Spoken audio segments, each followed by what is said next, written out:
Hoje nós vamos para o terceiro vídeo sobre o sistema linfático, para falar sobre a drenagem linfática, e hoje nós vamos falar das principais causas de edema. Mas antes disso, eu vou relembrar com vocês o que a gente viu de forma rápida. Então, a gente viu que nosso organismo é formado por um conjunto de sistemas, que esses sistemas eles vêm formados por órgãos, os órgãos são formados por diferentes tipos de tecidos, esses tecidos são constituídos por diferentes células, e essas diferentes células estão banhadas num líquido que a gente chama de líquido extracelular, ou de líquido intersticial. É nesse líquido que chegam os nutrientes e o oxigênio para que as células consigam funcionar de maneira adequada, e é para lá que vão os metabólitos de CO2 que precisam ser tirados daquela região por ser tóxico para aquelas células. Além disso, a gente viu como que funciona, o sistema linfático, as estruturas do sistema linfático, como que esse líquido chega até esse local, até as células. Todo o líquido que banha as nossas células, todo esse líquido intersticial, ele vem através da corrente sanguínea, através das nossas artérias, até chegar dentro do tecido, as arteríolas e os capilares. Nesses capilares acontecem as trocas, parte desse líquido volta pelos capilares e parte desse líquido vai voltar pelo sistema linfático, que é um sistema acessório ao sistema circulatório. Então, nós falamos que o sistema linfático ele é um sistema auxiliar para manter a homeostase dos líquidos no nosso corpo. Então, nós já vimos a estrutura dos capilares e dos vasos linfáticos e como que a linfa, que é o líquido intersticial dentro do capilar linfático ou dentro dos vasos linfáticos, o nome que a gente dá para esse líquido é linfa, ele flui. Então, como que ele flui? Então, ele vai sempre das extremidades em direção à região de linfonodos, para que aquele líquido seja filtrado. Eu vou fazer um outro vídeo falando sobre os linfonodos, e aí, então, eles continuam até chegar no tronco linfático direito e no ducto torácico, que é o maior vaso linfático. Esse líquido, ele entra através dos capilares iniciais, que tem as válvulas, que são células endoteliais que são sobrepostas, e quando necessário, essas células, elas mudam de posição, abrindo para que haja entrada de líquido, de proteínas.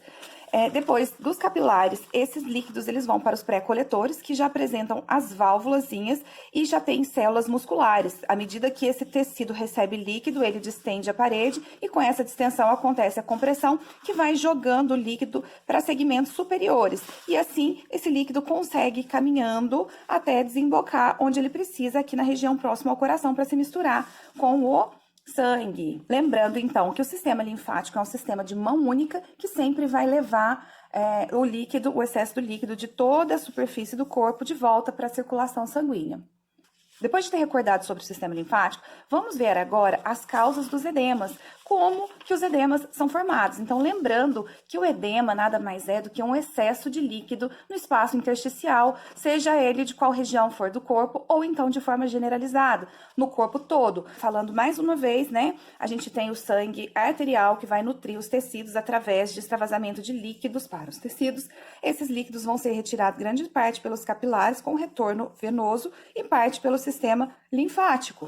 Algumas situações que podem ocasionar um edema. Não tem todas as situações, aqui é uma forma mais geral. Então, aqui, a primeira causa de edema é a redução na concentração de proteínas plasmáticas. O que é isso? As proteínas que estão dentro dos nossos vasos sanguíneos. Porque eu já falei para vocês no primeiro vídeo ou no segundo, em que as proteínas, elas conseguem atrair água para si. Então, vamos imaginar o que vai acontecer se eu tiver uma diminuição de proteínas dentro do vaso sanguíneo. Porque essas proteínas que estão aqui dentro do vaso sanguíneo, elas estão fazendo o quê? Ajudando a retirar o líquido do espaço intersticial e devolver para a corrente sanguínea, porque elas estão puxando o líquido para elas. A gente sempre vai encontrar uma quantidade de proteínas plasmáticas, ou que agora vão deixar de ser plasmáticas, no líquido intersticial. Então, eu tenho proteínas aqui que exercem esse papel como o do vaso sanguíneo, que é de puxar, atrair líquido para si. Então, se eu tenho uma diminuição da quantidade dessas proteínas no vaso sanguíneo, eu não estou diminuindo a força que consegue manter o líquido dentro desse vaso. Então, o que vai acontecer? Eu vou ter um aumento do extravasamento desse líquido. E esse aumento de líquido extravasado não vai ser retirado todo pelo sistema sanguíneo. Se ele não é retirado pelo sistema sanguíneo, ele teria que ser retirado pelo sistema linfático. Mas o sistema linfático, ele não tem capacidade para drenar uma quantidade muito grande de líquidos. Ele drena até 10% do líquido total. Vocês lembram disso? Então, o que vai acontecer? Se diminuiu a quantidade de proteínas, eu diminuí a força de tração de água nessa região, o que aumentou a quantidade de água que saiu para o interstício e o sistema linfático não deu conta de retirar todo esse líquido. Se ele não deu conta, eu começo a ter um aumento de líquido nesse espaço e o que vai acontecendo com o tecido? Ele vai aumentando e eu vou tendo o edema. Então, essa é a primeira situação. A segunda é a maior permeabilidade da parede dos capilares. Então, se esses capilares, eles ficam com os poros maiores, eles vão conseguir tirar mais água, perder mais água para o meio, né? Vou ter um processo de filtração maior para o espaço intersticial. Da mesma maneira, eu não consigo acompanhar essa retirada de líquido pelo sistema linfático. Se eu não consigo, se eu estou filtrando mais líquido, mandando mais líquido para o interstício e não consigo fazer a recaptação desse líquido, do mesmo jeito, começa a ter acúmulo desse líquido nessa região intersticial e junto com isso aparece o edema. É esse mecanismo que acontece em dias muito quentes. Em dias muito quentes, a gente tem o que a gente chama de vasodilatação periférica. Vasodilatação. O que é isso? O vaso, ele aumenta mais. Se ele aumenta de tamanho, ele cabe mais sangue dentro. Ele aumenta também os poros presentes nesses capilares. E isso faz com que a pressão aqui dentro, por ter aumentado a quantidade de sangue, fique maior. E essa pressão maior faz com que mais líquido saia. É por isso que a gente fica com as pernas mais inchadas, principalmente. Algumas pessoas incham em outras regiões também. É porque a gente teve essa vasodilatação periférica que facilitou ainda mais a saída desse líquido para o nosso interstício, causando o edema, porque nem o sistema venoso, nem o sistema linfático deu conta de retirar esse líquido dali. Uma outra causa é o aumento da pressão nas veias. Como que o aumento da pressão nas veias pode influenciar? Então, a gente já viu que a gente tem artérias, arteríolas, essas arteríolas viram capilares, aí a gente tem o capilar arterial e o capilar venoso, e depois vem as vênulas e veias.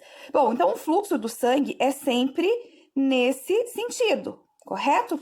O que vai acontecer se eu tiver uma pressão grande aqui? Vocês concordam comigo que esse sangue vai demorar mais tempo para conseguir passar?